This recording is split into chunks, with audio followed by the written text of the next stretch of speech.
اللہ الرحمن الرحیم۔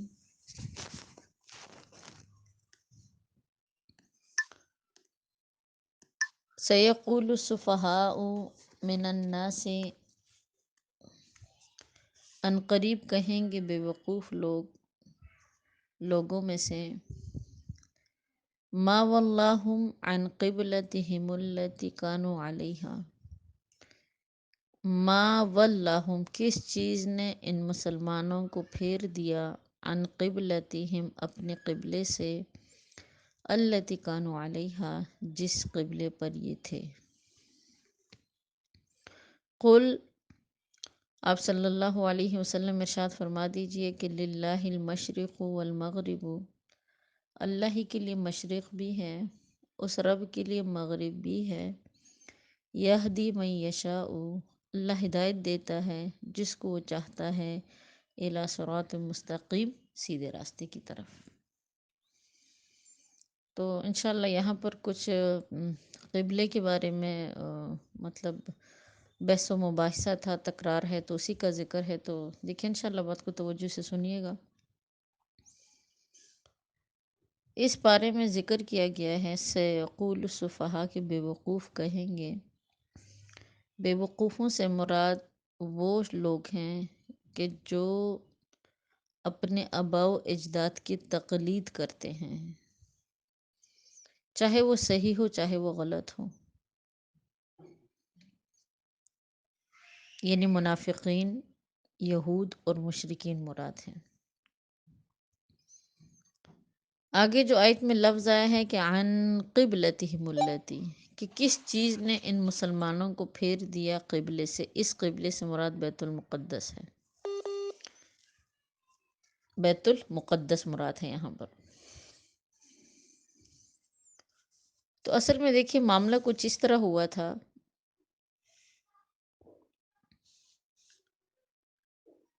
کہ یہود اور مشرکین نے بیت المقدس سے جب کعبہ کی طرف قبلہ تبدیل ہوا، اللہ پاک نے جب بیت المقدس سے کعبہ کی طرف نماز پڑھنے کا حکم دیا تو اس پر وہ لوگ مسلمانوں کو طعنہ دینے لگے۔ اس وقت یہ آیت نازل ہوئی،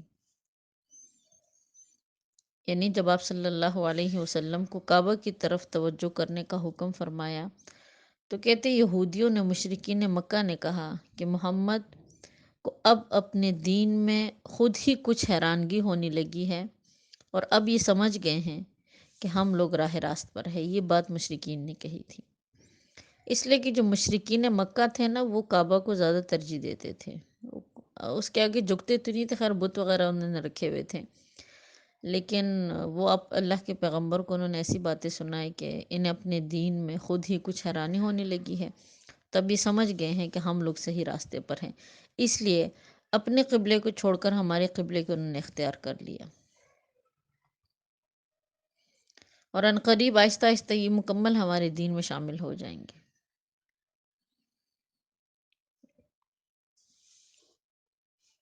اور اسی طرح کچھ علماء مفسرین فرماتے ہیں کہ تحویل قبلہ پر یہودیوں نے معاذ بن جبل سے کہا کہ محمد نے ہمارے قبلے کو حسد کی وجہ سے چھوڑ دیا ہے کیا؟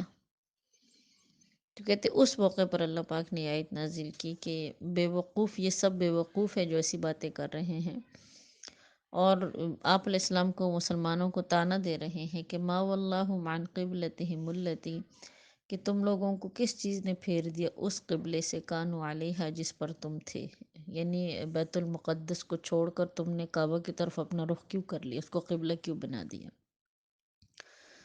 اللہ نے جواب دیا کہ قل، اے محمد مصطفیٰ صلی اللہ علیہ وسلم، آپ ان لوگوں سے کہہ دیجئے للہ المشرق والمغرب، مشرق بھی اللہ کا ہے، مغرب بھی اللہ کا ہے، یہدی من یشاء، رب کریم رہنمائی فرماتا ہے جس کی طرف چاہتا ہے، جس کو چاہتا ہے، الی صراط مستقیم، سیدھے راستے کی طرف۔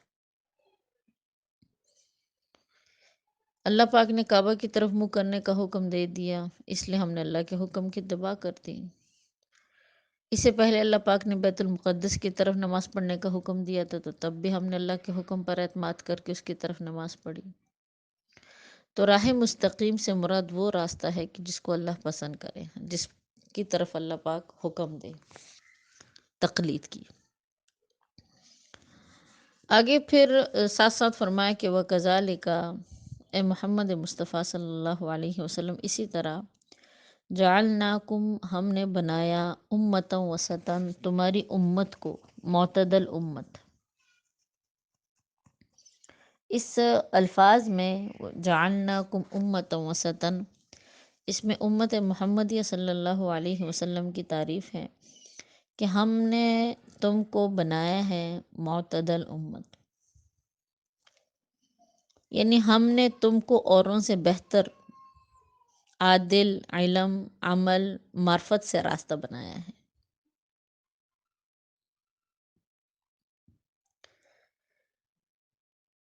تو امتاً وسطاً کے بارے میں مختلف اقوال ہیں کہ یہ امت جو ہے، ان کو جو احکامات ہم نے عطا کیے ہیں وہ تمام کے تمام احکامات جو ہے وہ معتدل ہیں، یعنی ہماری شریعت کے جو احکامات ہیں نا وہ معتدل احکامات ہیں، نہ تو اس میں بہت سختی ہے نہ بہت نرمی ہے۔ یا پھر امتوں وسطاً سے مراد کہ اس امت کو ہم نے جو چیزیں عطا کی ہے، یعنی اگر اخلاق کے اعتبار سے ہیں، معاملات کے اعتبار سے ہیں، وہ تمام کی تمام چیزیں معتدل ہیں، یعنی نہ اسراف ہے اس میں نہ بخل ہے اس میں۔ اسی وجہ سے حدیث مبارکہ میں آتا ہے کہ ابو سعید خدری رضی اللہ تعالیٰ عنہ فرماتے ہیں کہ ایک روز سرکار دو عالم صلی اللہ علیہ وسلم عصر کے بعد کھڑے ہوئے اور کچھ قیامت تک واقعات ہونے والے تھے، تو آپ نے ایک ایک کا ذکر فرمایا، یعنی قیامت کے قریب جو واقعات پیش آئیں گے۔ صحابہ فرماتے ہیں کہ آپ صلی اللہ علیہ وسلم برابر نصیحت کرتے رہے یہاں تک کہ جب دھوپ درختوں کی چوٹیوں پر اور دیواروں کی منڈیروں پر چلی گئی، تو آپ صلی اللہ علیہ وسلم نے صحابہ کو مخاطب کر کے فرمایا کہ اے میرے صحابہ، اے امت محمدیہ صلی اللہ علیہ وسلم، دنیا کی عمر اب اتنی ہی باقی ہے کہ جس قدر یہ دن باقی ہے، اور اسی قدر دنیا گزر چکی ہے کہ جس قدر یہ دن گزر چکا ہے۔ یعنی تشبیہ یہ دینی تھی کہ قیامت قریب ہے، ہم قیامت کے بہت قریب پیدا ہوئے ہیں۔ آپ نے فرمایا میری امت یعنی امت محمدیہ 70 امتوں کا کام دیتی ہیں، اور ان سب سے اللہ کے نزدیک یہ امت بہتر اور بزرگ ہے۔ سمجھ آ رہی ہے نا؟ اسی طرح عبداللہ بن عباس رضی اللہ تعالیٰ عنہ فرماتے ہیں کہ کعب احبار سے کہتے پوچھا گیا، کعب احبار جو تھے نا یہ یہودیوں کے ایک بہت بڑے عالم تھے، ان سے پوچھا گیا کہ محمد مصطفیٰ صلی اللہ علیہ وسلم کے اوصاف کا بیان تورات میں کس طرح ہے؟ تو کہتے کعب احبار نے کہا کہ تورات میں لکھا تھا کہ وہ محمد بن عبداللہ ہے، مکہ میں پیدا ہوں گے، مدینہ کی طرف ہجرت فرمائیں گے، ملک شام ان کے قبضے میں ہو جائے گا، نہ وہ بد زبان ہوں گے، نہ بازاروں میں شور مچانے والے ہوں گے، برائی کے بدلے میں برائی نہیں کریں گے بلکہ درگزر فرمائیں گے، برائی کے بدلے میں برائی نہیں کریں گے بلکہ برائی کو کیا کریں گے؟ درگزر فرمائیں گے۔ اور اسی طرح ان کی امت کے احوال بھی تورات میں مذکور ہے کہ ان کی امت اللہ کی حمد بہت کرنے والی ہوگی، اللہ کی تعریف، ہر سختی، نرمی، خوشی اور غم کی حالت میں اللہ کی حمد کرے گی۔ بلند جگہ پر چڑھتے ہوئے تکبیر یعنی اللہ اکبر کہنے والی ہوگی۔ ہمیشہ اپنے اعضاء کو وضو سے منور کرنے والی ہوگی۔ نمازوں میں ایسی صفیں باندھ دیں گے جیسے لڑائی میں باندھتے ہیں۔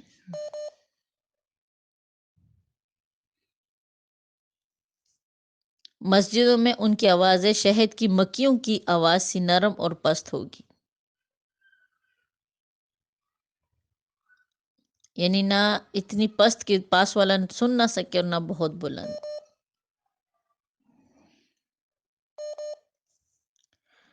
لِتَكُونُ شُهَدَاءَ عَلَى النَّاسِ، اور یہ امت ہوگی گواہ لوگوں پر، تاکہ تم بنو گواہ لوگوں پر، یعنی قیامت کے روز امت محمدیہ اللہ کے سامنے گواہی دے گی کہ انبیاء نے اپنی امتوں کو احکام پہنچائے۔ یعنی امت محمدیہ کے عادل بنانے کی علت یہ ہے کہ یہ شہادت دینے والی ہوگی۔ وَيَكُونَ الرَّسُولُ عَلَيْكُمْ شَهِيدًا، اور ان پر محمد مصطفیٰ صلی اللہ علیہ وسلم گواہ ہوں گے، رسول ان پر گواہ ہوں گے۔ رسول سے مراد آپ صلی اللہ علیہ وسلم ہیں۔ تو اس کا دیکھیں واقعہ کچھ اس طرح ہے۔ روایات میں آتا ہے کہ قیامت کے دن اللہ رب العزت جب اولین اور آخرین کو ایک جگہ جمع فرمائیں گے تو پہلے امتوں کے کفار سے خطاب کر کے فرمائے گا، اللہ پاک یعنی ان سے پوچھیں گے کہ کیا تمہارے پاس کوئی ڈرانے والا نہیں پہنچا؟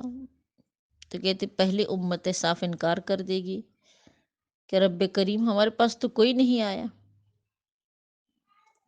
پھر اللہ انبیاء سے پوچھیں گے تو کہتے انبیاء متفق ہو کر کہیں گے کہ یا اللہ ہم پیغام پہنچا چکے ہیں اور یہ بالکل واضح جھوٹ بول رہے ہیں۔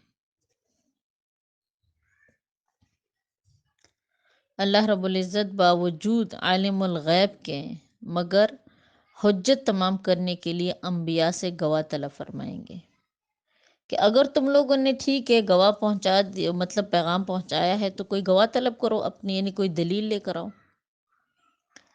تو کہتے اس وقت امت محمدی صلی اللہ علیہ وسلم حاضر ہوگی اور گواہی دے گی کہ رب کریم انبیاء نے سب احکامات انہیں پہنچا دیے گے۔ تو کہتے اس ٹائم وہ کافر امتیں بولیں گی کہ انہیں کیسے معلوم ہوا کہ پہنچا چکے ہیں، یہ تو ہم سے برسوں بعد پیدا ہوئے ہیں۔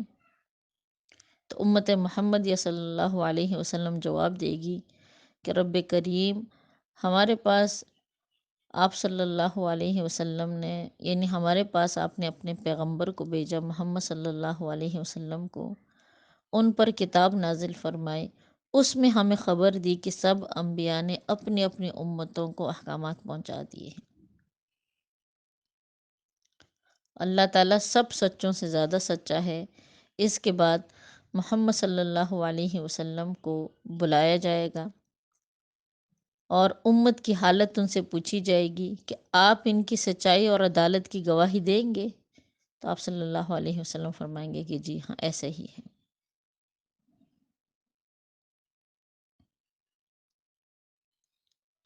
تو اسی بنا پر اس امت کو کیا کہا گیا ہے؟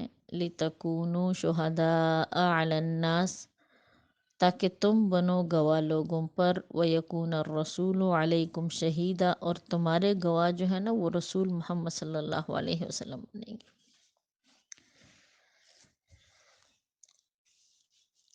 اس کے بعد پھر دوبارہ اصل کلام کی طرف اللہ پاک نے بات کو پھیرا ہے۔ وَمَا جَعَلْنَا الْقِبْلَةَ الَّتِي كُنْتَ عَلَيْهَا، اصل بات یہ ہے کہ ہم نے اس قبلے کو آپ کے لیے بنایا ہی نہیں تھا جس قبلے پر آپ تھے، یعنی نہیں بنایا تھا ہم نے وہ قبلہ کہ جس پر آپ پہلے تھے۔ الا، صرف مقصد یہ تھا لِنَعْلَمَ مَن يَتَّبِعُ الرَّسُولَ کہ تم میں سے کون شخص اتباع کرتا ہے رسول کی، وَمِمَّن يَنْقَلِبُ عَلَىٰ عَقِبَيْهِ اور کون الٹے پاؤں پھر پلٹ جاتا ہے۔ سمجھ آ رہی ہے نا؟ دیکھیے اصل میں بات یہ تھی کہ جب قبلے کی تحویل قبلہ کا واقعہ پیش آیا تو مسلمانوں میں سے ایک قوم یہودی بن گئی،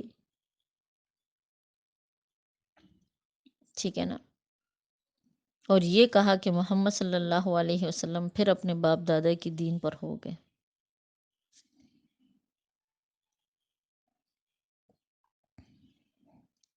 اللہ پاک نے کچھ عرصہ آپ صلی اللہ علیہ وسلم کو بیت المقدس کی طرف نماز پڑھنے کا حکم دیا، پھر کعبہ کی طرف دوبارہ نماز پڑھنے کا حکم دیا۔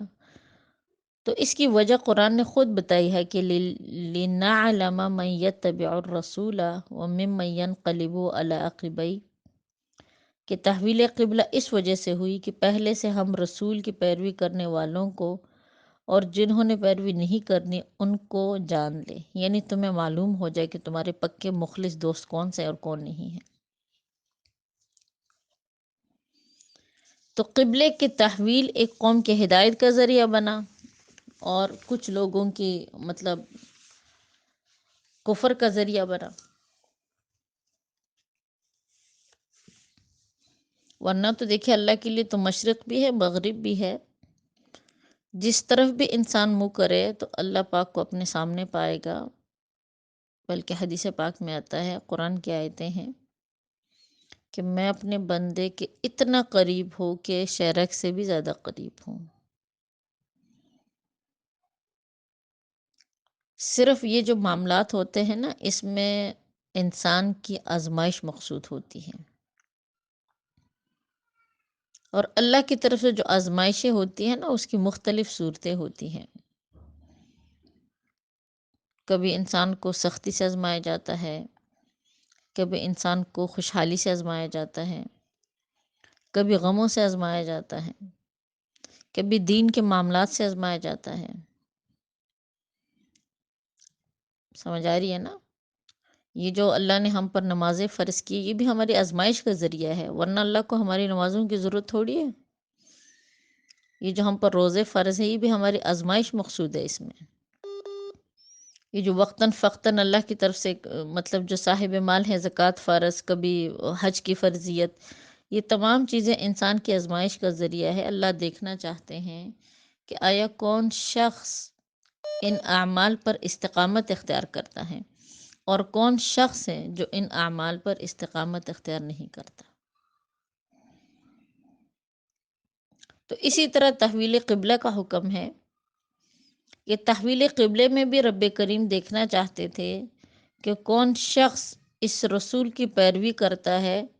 اگر آپ بیت المقدس کی طرف منہ کرتے ہیں تو آپ کے پیچھے بیت المقدس کی طرف منہ کرے، اگر آپ کعبہ کی طرف منہ کرتے ہیں تو وہ آپ کے مطلب پیچھے کعبہ کی طرف منہ کرے، ورنہ تو اللہ بیت المقدس میں بھی ہے، کعبہ میں بھی، ہر جگہ موجود ہے۔ یہ نہیں کہ ایک وقت میں کعبہ میں تھے تو اب بیت المقدس میں ہے، بیت المقدس میں تھے تو اب کعبہ میں ہے۔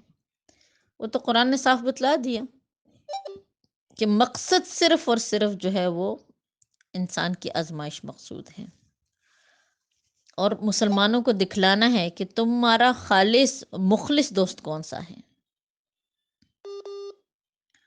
آگے فرمائے گئے ہیں وَإِنْ كَانَتْ لَكَبِيرَةٌ اور بے شک یہ ایک بہت بڑی بات تھی، یعنی تحویل قبلہ ایک بہت بڑی بات تھی، الا مگر علی الذین ھدی اللہ ان لوگوں کے لیے نہیں تھی جن لوگوں کو اللہ نے ہدایت دی۔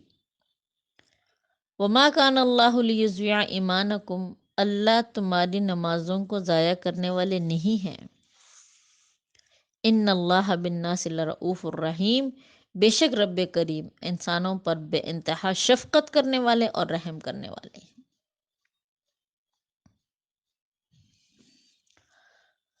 تو یہ دیکھیں یہاں پر ایک اہم بات آپ کو بتلاتی ہوئی چلوں کہ آیت میں اللہ پاک فرما رہے کہ ان اللہ یعنی ما کان اللہ لیضیع ایمانکم اللہ تمہارے ایمانوں کو، ایمان سے مراد یہاں پر نماز ہے۔ معاملہ اصل میں کچھ اس طرح ہوا تھا کہ کچھ یہودیوں نے مسلمانوں سے کہا تھا کہ تم جو اتنے عرصے تک بیت المقدس کی طرف منہ کر کے نمازیں تم لوگوں نے پڑھی ہے، بتاؤ یہ ہدایت تھی یا گمراہی تھی؟ تو کہتے پھر اپنی طرف سے یہودیوں نے مسلمانوں سے کہا کہ اگر یہ ہدایت ہے، ٹھیک ہے نا، اگر تو ہدایت تھی تو تم نے ہدایت سے روگردانی کی، اور اگر گمراہی تھی تو تم نے گمراہی کے ساتھ اللہ کی عبادت کی۔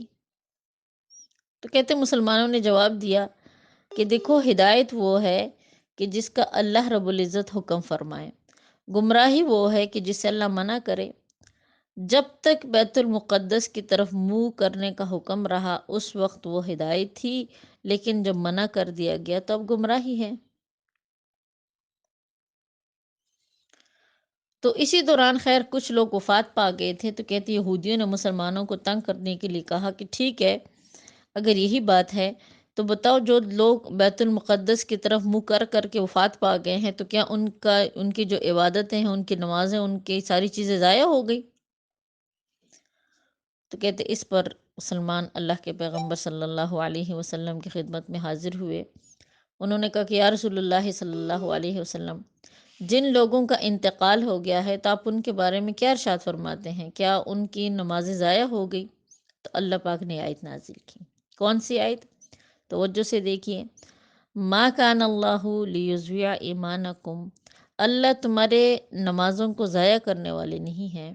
ان اللہ بالناس لرؤوف الرحیم، اللہ پاک تو بہت ہی زیادہ انسان پر شفیق اور رحم کرنے والے ہیں۔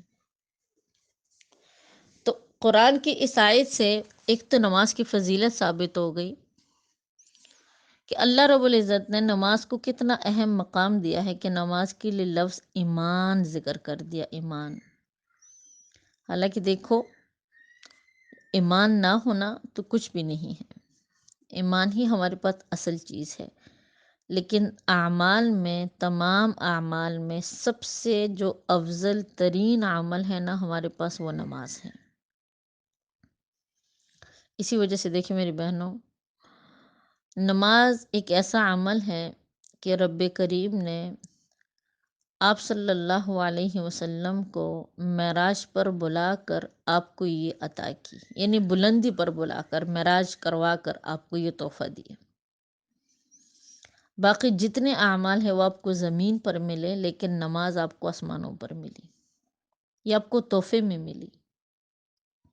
تو معلوم ہوتا ہے کہ جو نماز کی پابندی کرتا ہے، خشوع و خضوع سے نماز کی یعنی ادائیگی کرتا ہے، اللہ پاک اس کو اپنی معرفت نصیب کرتے ہیں، اللہ اس کو ایک بلند مقام عطا کرتے ہیں، اللہ اس کا مقام اور عزت اتنا بلند کرتے، اتنا بلند کرتے ہیں جیسے اللہ کا عرش ہے۔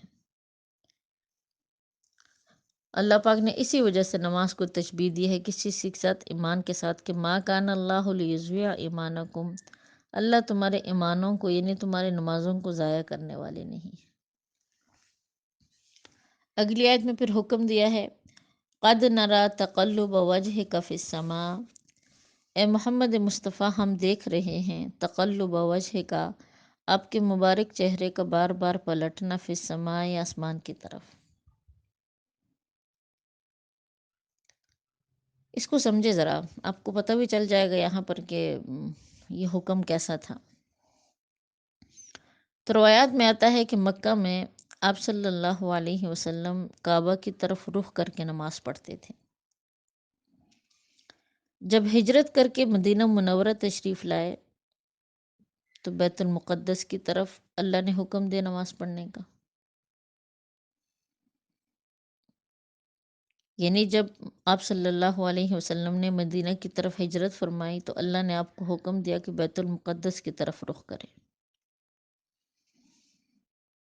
سمجھ آ رہی ہے نا؟ یعنی معلوم یہ ہوتا ہے کہ سب سے پہلے تو اللہ کے پیغمبر نے کعبہ کی طرف نماز پڑھی، مکہ میں رہتے ہوئے اللہ پاک نے پھر آپ کو بیت المقدس کی طرف نماز پڑھنے کا حکم دیا۔ تقریباً 3 سال برابر آپ بیت المقدس کی طرف منہ کر کے نماز پڑھتے رہے. سمجھ آ رہی ہے نا؟ 3 برس تک آپ نے بیت المقدس کی طرف منہ کر کے نماز پڑھی.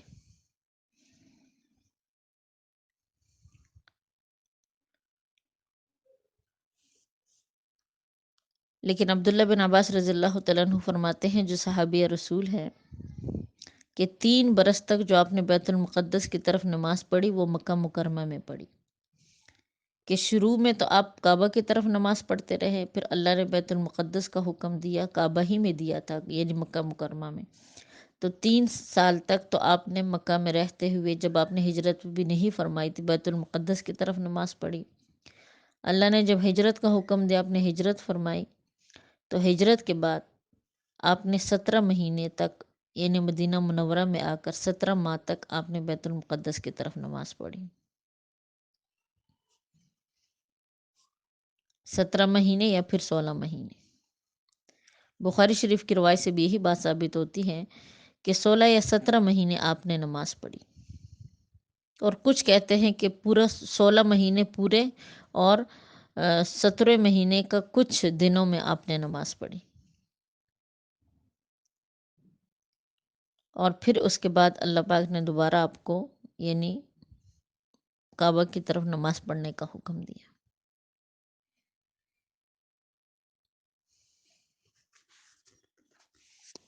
سمجھ آ رہی ہے نا؟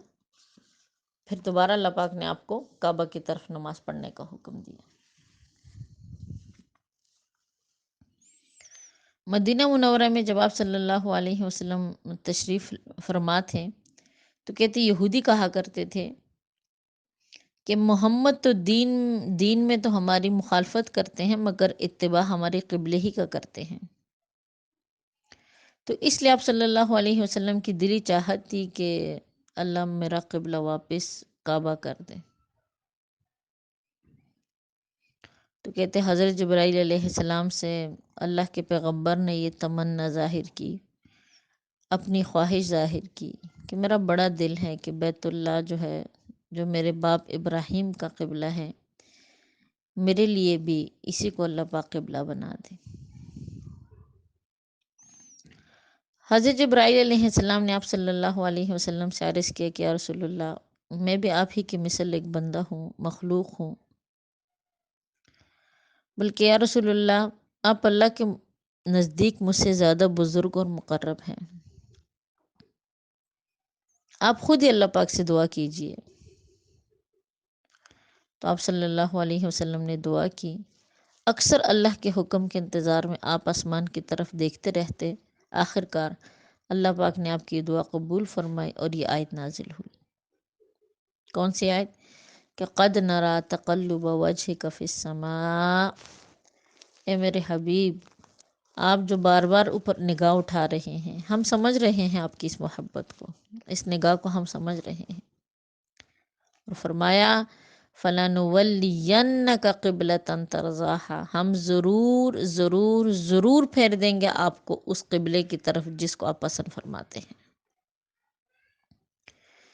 یہ شان محمدی صلی اللہ علیہ وسلم ہے. قرآن نے آپ کی اداؤں کو بھی محفوظ کیا ہے.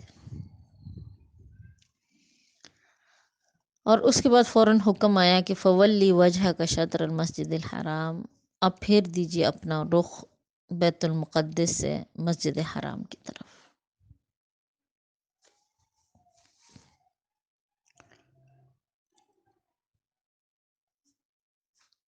اور حکم ہوا کہ وہ حیث ما کنتم، اے میرے حبیب جس جگہ پر بھی ہے، فولوا وجوہکم، پھیر لو اپنے رخوں کو شطرہ اسی کی طرف.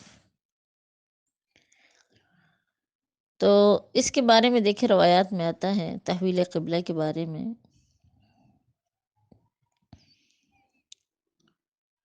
کہ آپ صلی اللہ علیہ وسلم قبیلے بنی سلمہ میں ام بشر بن عرا ان سے ملنے کے لیے گئے، اس لیے کہ ان کے والد کا انتقال ہو گیا تھا. تو ان کی تعزیت کے لیے آپ تشریف لے کر گئے. تو کہتے ام بشر نے آپ صلی اللہ علیہ وسلم کے لیے کھانا تیار کیا. وہاں آپ صلی اللہ علیہ وسلم کو ظہر کا وقت آ گیا. تو آپ نے اپنے صحابہ کے ساتھ مسجد بنی سلمہ میں نماز شروع فرمائی۔ جب آپ صلی اللہ علیہ وسلم 2 رکعتیں پڑھ چکے، یعنی ظہر کی 4 رکعتیں فرض ہوتی ہے، سب کو پتہ ہے، جب 2 رکعتیں پڑھ چکے تو جبرائیل علیہ السلام نے آ کر اشارہ کیا کہ بیت اللہ کی طرف نماز پڑھو۔ آپ نماز ہی میں کعبہ کی طرف یعنی پھر گئے۔ جس جگہ مرد تھے وہاں عورتیں آ گئی، جہاں عورتیں تھیں وہاں مرد آ گئے، غرض سب نماز میں پھر گئے۔ اسی وجہ سے اس مسجد کو اب تک مسجد القبلتین کہتے ہیں۔ جن بہنوں کو اللہ پاک نے عمرے اور حج کی سعادت نصیب کیا ان کو پتہ ہوگا اس مسجد کا۔ اس مسجد کو مسجد القبلتین کہتے ہیں۔ سمجھ آ رہی ہے نا؟ یعنی آپ نے ظہر کی 2 رکعتیں تو بیت المقدس کی طرف پڑھی اور 2 رکعتیں کعبہ کی طرف پڑھی۔ عباد بن بشر رضی اللہ تعالیٰ عنہ آپ کے ساتھ نماز پڑھ کر جا رہے تھے۔ انہوں نے دیکھا کہ بنی حارثہ عصر کی نماز پڑھ رہے ہیں، رکوع میں ہیں، تو کہتے انہوں نے بلند آواز سے کہا کہ میں اللہ کی قسم کھا کر کہتا ہوں کہ میں نبی کریم صلی اللہ علیہ وسلم کے ساتھ بیت اللہ کی طرف نماز پڑھ کر آیا ہوں۔ تو کہتے وہ سن کو فوراً وہ لوگ بھی بیت اللہ کی طرف پھر گئے۔ تو بخاری شریف کی روایت ہے، برا بن عازب رضی اللہ تعالیٰ عنہ فرماتے ہیں کہ آپ صلی اللہ علیہ وسلم نے اول نماز جو کعبہ کی طرف پڑھی، پوری نماز وہ عصر کی نماز تھی۔ ٹھیک ہے نا؟ اس سے پہلے آپ نے ظہر کی نماز بھی پڑھی تھی لیکن وہ آدھی تھی، پوری نماز جو آپ نے کعبہ کی طرف پڑھی وہ عصر کی نماز تھی۔